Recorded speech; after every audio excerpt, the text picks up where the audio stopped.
Dans cette petite vidéo, je vais vous montrer comment est-ce qu'on peut configurer le SVN en utilisant le serveur qui a été placé à l'ARI.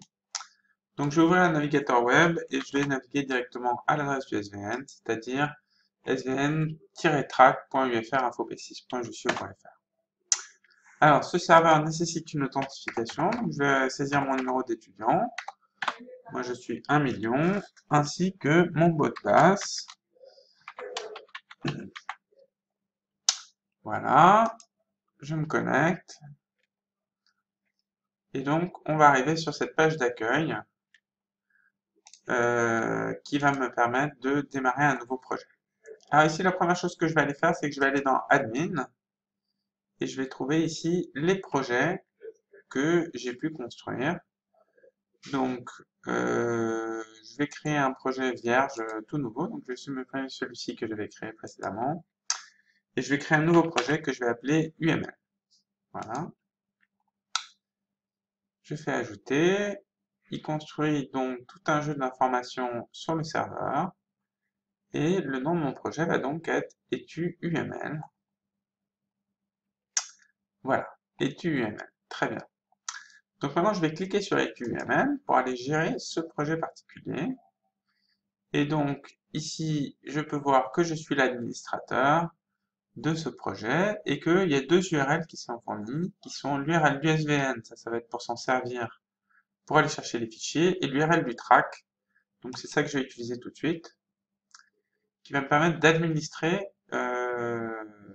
ce SVN. Et donc, mon objectif ici, ça va être d'imaginer que j'ai un groupe d'étudiants auquel j'appartiens et que je voudrais donner le droit à mes copains d'accéder à mon SVN. Alors, comment est-ce que je vais faire ça? On va aller dans Subversion Access, là, et je peux voir qu'il y a un seul chemin pour l'instant qui est référencé, c'est la racine du projet, c'est très bien.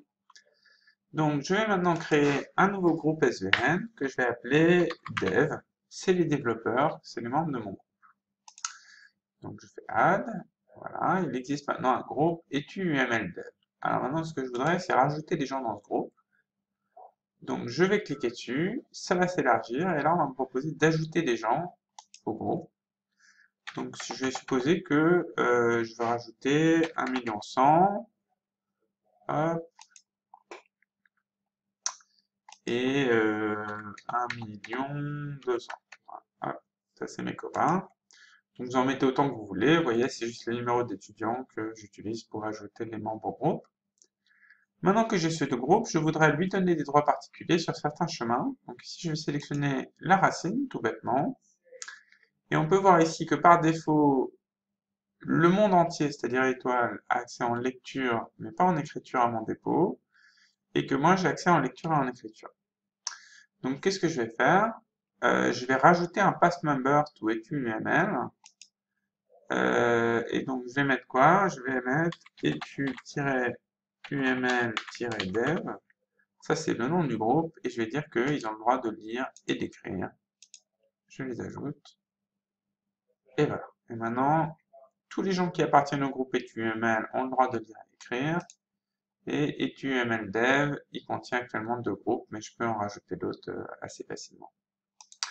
Donc voilà pour cette démo au niveau du serveur. Donc ça, il y a un seul étudiant qui a besoin de faire cette procédure pour créer un projet et construire le serveur. Et une fois qu'il a fait ça, on va pouvoir se servir du dépôt correctement. Donc, je vais vous montrer dans une autre vidéo comment est-ce qu'on l'initialise avec un premier projet.